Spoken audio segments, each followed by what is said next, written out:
क्या है आपके संकेत मध्य प्रदेश में क्लियर मेजॉरिटी कांग्रेस की थी, बाद में वहाँ बीजेपी आई। फिर कर्नाटक में क्लियर मेजॉरिटी कांग्रेस और कुमार स्वामी की थी, वहाँ भी गड़बड़ हो गई, फिर बीजेपी आई।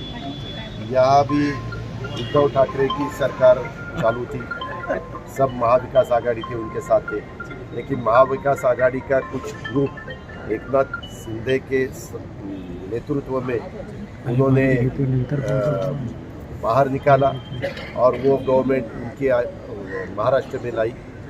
फिर बीच में तेलंगाना में भी कुछ गड़बड़ हुई, ऐसे तेलंगाना के चीफ मिनिस्टर ने कहा था। फिर पंजाब तो वन साइड है, दिल्ली वन साइड है, लेकिन दिल्ली में कुछ गड़बड़ करने की कोशिश हुई थी, ऐसा सुनने को मिला। गोवा में तो इस दफ़ा क्लियर बीजेपी आई थी, बाद में थोड़ी बहुत अपोजिशन पार्टी के नाते एक कांग्रेस थी, वो भी वहाँ ख़त्म कर दी और वहाँ के बहुत से विधायक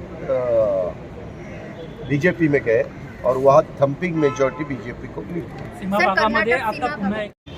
अच्छा, वैसा है तो हिमाचल प्रदेश में क्या हुआ? तो वहाँ किसका चेहरा चला? फिर दिल्ली में कॉरपोरेशन 17 साल उनके पास थी, वहाँ किसका चेहरा चला? ऐसा नहीं है, अपने अपने हिसाब से अपने अपनी राय वो रखते हैं, लेकिन आपने खुद ने देखा है वैसे तो जितना ध्यान कांग्रेस ने देना चाहिए था हिमाचल प्रदेश में, आपने देखा खुद राहुल गांधी भारत जोड़ो यात्रा में उनकी यात्रा चालू थी, सोनिया जी पहले जैसे ये नहीं कर सकती, प्रचार नहीं कर सकती, और वहाँ तो दो ही पार्टी है, कांग्रेस और रूलिंग पार्टी जब थी अभी बीजेपी, तो एक दफ़ा ये आते हैं एक दफ़ा वो आते हैं। जैसे राजस्थान में बहुत सालों से 5 साल बीजेपी आती है, भैरव सिंह शेखावत से 5 साल कांग्रेस आती है, फिर 5 साल बीजेपी। वैसा ही बहुत दफ़ा तमिलनाडु में हुआ था, डीएमके अन्ना डीएमके, डीएमके अन्ना डीएमके। इवन केरल में भी वैसा लेफ्ट फिर ऐसा होता था, लेकिन हमने देखा है हिमाचल प्रदेश में इस दफ़ा कांग्रेस को अच्छा सपोर्ट मिला है और वो मुझे ऐसा लगता है कि उनके बहुत से लीडर अभी जा रहे हैं, नेशनल लीडर जो कांग्रेस के हैं हिमाचल प्रदेश में, क्योंकि उनको डर है, डर होगा, डर है नहीं मुझे मालूम नहीं तो तुम आप बोलेंगे आपको कैसा पता। मुझे ऐसा लगता है जैसे बीच में 7 साल 8 साल पहले गोवा में हुआ, कांग्रेस पार्टी सिंगल राज्य पार्टी होते हुए भी उनकी गवर्नमेंट नहीं आई और बाकी की जगह वैसा हुआ था। इसीलिए अपने लोग अभी जीत के आए हैं, लोगों ने अपने ऊपर वोटर ने भरोसा रख दिया है, तो वहाँ अपना गवर्नमेंट होना चाहिए, ऐसी उनकी उन्होंने सोचा होगा और इसके लिए आज बहुत से बड़े बड़े लीडर वहाँ जाएंगे। जयराम ठाकुर जो सर वहाँ के मुख्य वजह मानते हैं, क्योंकि ऐसे भी गुगाहट है कि कहीं ये सोची समझी रणनीति के नहीं ऐसा भी होता है ना, जब कोई दूसरे राज्य के बड़े बड़े प्रोजेक्ट, हजारों करोड़ के लाखों करोड़ के प्रोजेक्ट, लाखों लोग युवा या युवती वो वहाँ उनको नौकरियाँ मिलने वाली थी, ऐसे प्रोजेक्ट दूसरे स्टेट से अपने स्टेट में आए, वो किसने लाए? तो वो बीजेपी ने लाया, तो फिर उसका फ़ायदा तो डायरेक्ट इनडायरेक्ट तो मिल ही जाता है। अभी हम महाराष्ट्र में पॉलिटिक्स करते हैं, हमने अगर हमारी सरकार सेंट्रल में पहली थी यूपीए सरकार, और तब कोई नज़दीक वाले स्टेट से जो प्रोजेक्ट उस स्टेट में फाइनल हुए थे और वो वहाँ से जहाँ चुनाव है वहाँ उस तरह शिफ्ट करने के बाद युवा लोगों को या युवतियों को तो अच्छा ही लगेगा।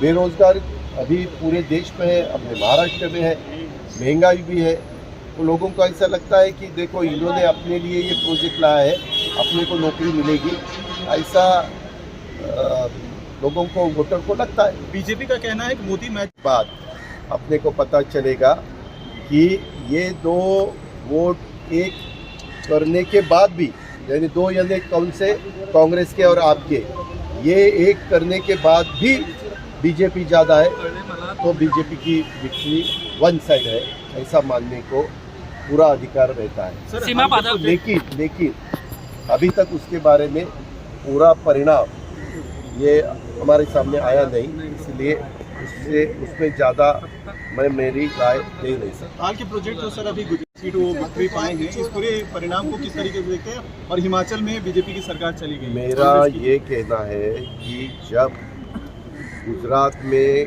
बीजेपी के खिलाफ कांग्रेस ने भी कैंडिडेट खड़े किए और आप पार्टी ने भी कैंडिडेट खड़े किए, तब अपोजिशन में दो पार्टी के बीच वोटों का बंटवारा होगा और उसका फ़ायदा बीजेपी को मिलेगा, ऐसा अंदाज बहुत लोगों ने व्यक्त किया था।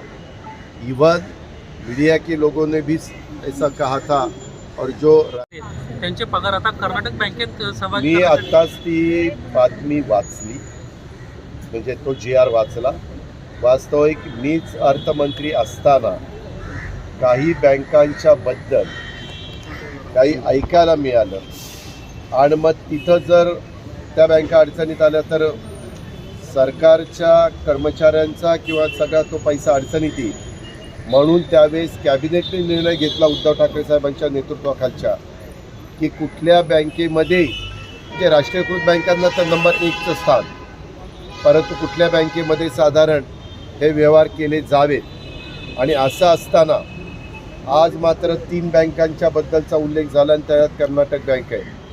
मग जखमेवर मीठ चोळण्याचं काम या निमित्तानं राज्य सरकार करतंय का? ज्या राज्य सरकारच्या मनातच फार कर्नाटकच्या बद्दल एक आपलेपणा निर्माण झाला आहे का, आपुलकी निर्माण झाली का, या शंकेला जागा निर्माण होते।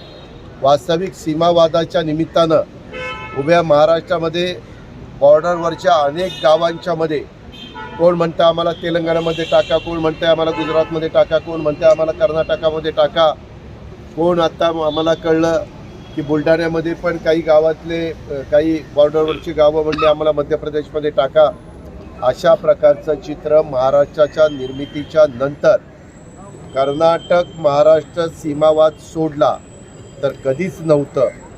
आणि तो सीमावादामध्ये देखील आपलं कारवार, बेळगाव, निपाणी हा सगळा भाग महाराष्ट्रात यावा म्हणून अनेकांनी स्वतःच्या जीवाची पर्वा केली नाही। अनेकांनी लाठ्या खाल्ल्या, काठ्या खाल्ल्या आणि अनेकांनी त्या अनेक आंदोलनामध्ये भाग घेतला। आता बरेच जण आज हयात पण नाही। एन डी पाटील साहेब त्याच्यामध्ये किती आग्रहपूर्वक लढत होते आणि अतिशय व्यवस्थितपणे भूमिका मांडत होते, त्या उभ्या महाराष्ट्राने पाहिजे। सर हिंदी में जानना चाहेंगे, गुजरात में एक लँडस्लाइड उठाव केलाय असं जे आमदार म्हणतात आणि वेगळे झालेले आहेत त्यांच्यासोबत होईल असं वाटतं आपल्याला? नाही, मी त्याच्याबद्दल सुरुवातीच्याच काळामध्ये सांगितलं, कारण बाळासाहेब ठाकरे हयात असताना पण शिवसेनेमध्ये ज्या वेळेस फूट पडली, ज्यांनी शिवसेना सोडली ज्या नेत्यांनी, मग काहींनी 18-19 आमदार घेऊन सोडली, काहींनी पुन्हा वेगळे आमदार घेऊन सोडली, त्या सगळ्यांचं पानिपत झालेले उभ्या महाराष्ट्राने त्या ठिकाणी पाहिलं। आणि मी हा मुद्दा सभागृहामध्ये सांगितलेला होता की बाबा तुम्हाला जरी हे खरं वाटत असलं तरी शेवटी माझा अंदाज आहे, हे काही ज्योतिषी नाही पण अंदाज आहे, मी आज 30 वर्ष 32 वर्ष 35 वर्ष राजकारणात आहे, की शिवसेनेचा जो वोटर आहे तो उद्धव ठाकरे साहेबांच्या शिवसेनेच्या उमेदवारांच्या पाठीशी उभा राहील। मी ज्योतिषी नाही, पण मला जे काही पाहायला मिळतंय ते, अर्थात थोडा मैदान लांब नाही, ज्यावेळेस निवडणुका लागतील त्यावेळेस चित्र स्पष्ट होईल। आशिष शेलार शेवटी प्रत्येक पक्ष आपल्या परीनं त्याच्यामध्ये यश मिळावं म्हणूनच प्रयत्न करत असतो। काही पक्षाचे नेते एवढं हुरवून जातात की त्यांना आकाश ठेंगणं वाटायला लागतं, त्यातला तो प्रकार आहे। त्या कारणाने ऐकायचं आणि त्या कारणाने सोडून द्यायचं। एकीकडे सीमावादाचा मोठा प्रश्न निर्माण झाला असताना मुख्यमंत्री जसं ॲग्रेसिव्ह भूमिका घेतात तसं इथल्या मुख्यमंत्री उपमुख्यमंत्र्यांनी घेतली पाहिजे। त्याच्या संदर्भामध्ये केंद्र सरकारने हस्तक्षेप केला पाहिजे। केंद्र सरकारने दोघाही राज्यांना केंद्र सरकार ज्या पक्षाच्या विचाराचं आहे त्याच पक्षाचं दोन्हीकडे सरकार आहे, कर्नाटकामध्ये पण आणि इकडं पण. त्याच्यामुळं त्यांनी ताबडतोब हस्तक्षेप करून हे भारताच्या एकसंघतेला जे डॉक्टर बाबासाहेब आंबेडकरांनी संविधान दिलं त्या संविधानाला धक्का लावणारी बाब आहे, ते आपल्याला अजिबात चालणार नाही आहे. त्याच्यातनं वेगळा मेसेज उभ्या भारतात जातोय. तो चांगला मेसेज जाण्याच्या करता केंद्र सरकारने ताबडतोब हस्तक्षेप केला पाहिजे आणि दोन्ही सरकारांना योग्य त्या सूचना देऊन हे ताबडतोब थांबवलं पाहिजे. कायदा सुव्यवस्था चांगली राखण्याचा प्रयत्न केला पाहिजे आणि आपल्या आपल्या राज्यामध्ये जातीय सलोखा कसा राहील, एकोपा कसा राहील याबद्दलची पण पावलं उचललीच पाहिजे. केंद्र सरकार निवडणुकांमध्ये व्यस्त होतं, आता निवडणुका